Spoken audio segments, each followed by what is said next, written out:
Good evening বন্ধুরা। আজ হলো 14 জানুয়ারি বুধবার। আজকের বরাক উপত্যকা তথা আসামের শ্রীভূমি, শিলচর, হাইলাকান্দি এবং ভারতের বিভিন্ন প্রান্তের আজকের সন্ধ্যার বিশেষ বিশেষ খবরগুলি হল: 26-এর নির্বাচনে প্রার্থিত্ব নিয়ে কাটিগড়া বিজেপির পরিমণ্ডলে যখন বিদ্রোহের সংখ্যা টগবগ করছে, তখনই এবার কাটিগড়ায় বিজেপিকে জেতাতে হবে বলে সাবধানবাণী শুনিয়ে গেলেন মুখ্যমন্ত্রী। শুধু তাই নয়, মুখে না বলে ইঙ্গিতে বুঝিয়ে গেলেন আগন্তুক নির্বাচনে কাটিগড়ায় বিজেপির প্রার্থীকে। মহিলা উদ্যমিতা প্রকল্পের চেক বন্টন করতে মঙ্গলবার কাটিগড়ায় আসেন মুখ্যমন্ত্রী ডক্টর হিমন্ত বিশ্ব শর্মা। এ উপলক্ষে কালাইন ব্লকের রাজপুর বাগান মাঠে অনুষ্ঠিত হয় মুখ্যমন্ত্রীর সভা। কাটিগড়ার বিজেপি কর্মী সমর্থক সহ রাজনৈতিক বিশ্লেষকদের ধারণা ছিল মুখ্যমন্ত্রী প্রার্থিত্ব নিয়ে কিছু বলবেন, কিন্তু মুখ্যমন্ত্রী একবারের জন্য কারো নাম উচ্চারণ করেননি। উপস্থিত দর্শক, প্রার্থিত্ব প্রত্যাশী ও দলীয় কর্মকর্তাদের সামনে মুখ্যমন্ত্রী বলেন, গত নির্বাচনে কাটিগড়ায় বিজেপি হেরেছে, কিন্তু এবার কাটিগড়ায় বিজেপিকে জেতাতেই হবে। মঞ্চের পাশ থেকে এক প্রত্যাশীর নামে জিন্দাবাদ দবনি উঠলে হিমন্ত সঙ্গে সঙ্গে থামিয়ে দিয়ে বলেন, আমি বিজেপিকে জেতানোর কথা বলছি।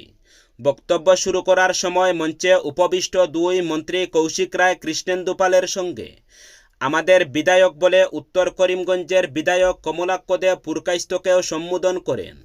সবার পর সাংবাদিকরা প্রার্থিত্ব নিয়ে ভূমিপত্রের প্রসঙ্গ উত্থাপন করলে হিমন্ত বলেন, কাটিগড়ায় যে প্রার্থী হবে সে অবশ্যই অসমের ভূমিপত্র হবে।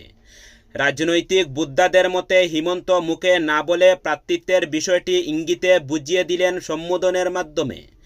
এছাড়া কৌশলে ভূমিপত্রের প্রসঙ্গটি ছোট পরিসর থেকে বড় পরিসরে নিয়ে প্রার্থিত্ব কেন্দ্রিক লড়াইয়ে জ্যোতি টানার বার্তা দিয়ে গেলেন।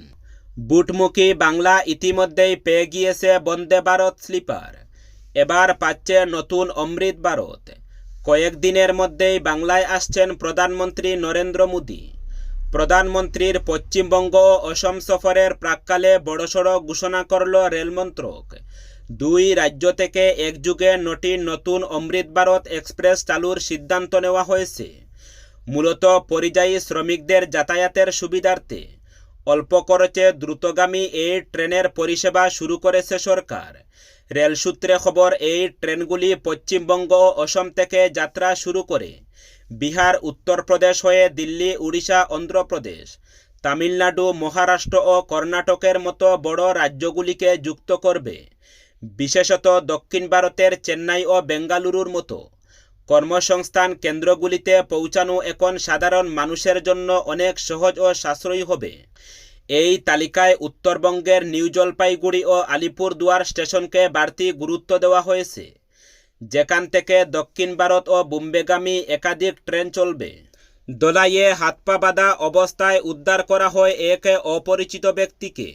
বুধবার সকালে দোলাই শাসনঘাট সংলগ্ন জয়দনপুর রাস্তার মুখ থেকে এক অপরিচিত ব্যক্তিকে হাত পা বাঁধা অবস্থায় জীবিত উদ্ধার করা হয়েছে। ঘটনাকে কেন্দ্র করে এলাকা জুড়ে তীব্র চাঞ্চল্যের সৃষ্টি হয়।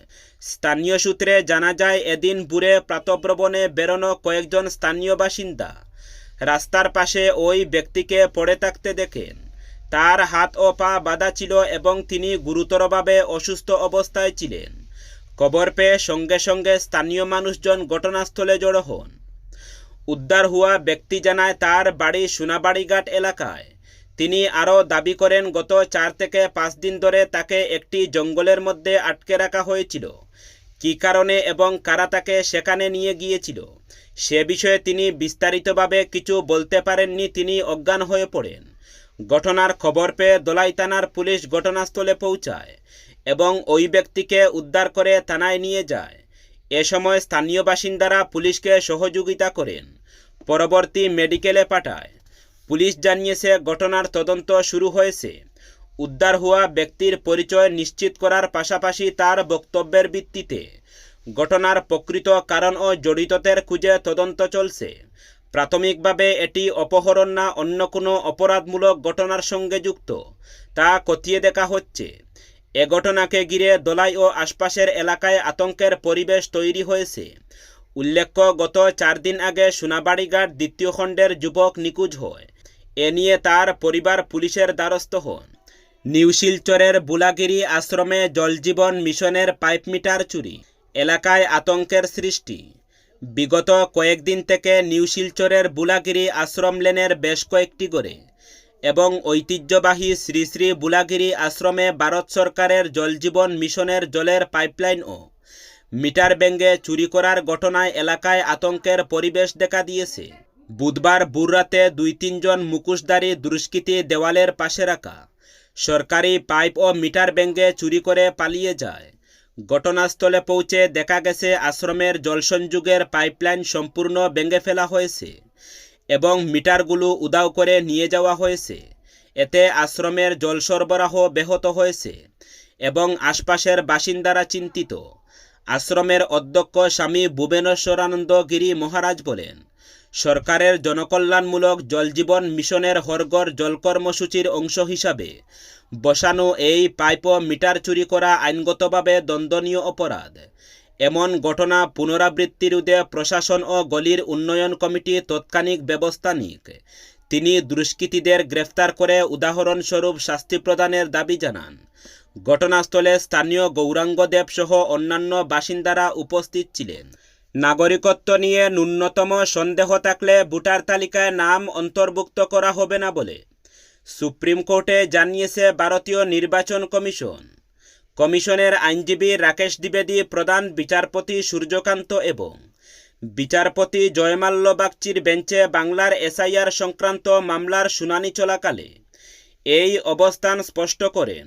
তবে কমিশনের পক্ষ থেকে স্পষ্টভাবে জানানো হয়েছে যে নাগরিকত্ব নিয়ে অনিশ্চয়তার কারণে ইআরও ইলেকটোরাল রোল অফিসার যদি কোনো ব্যক্তির নাম ভোটার তালিকায় না রাখেন তাহলেও ওই ব্যক্তির নাগরিকত্ব কেড়ে নেওয়া বা ডিপোর্ট করার অধিকার কমিশনের নেই।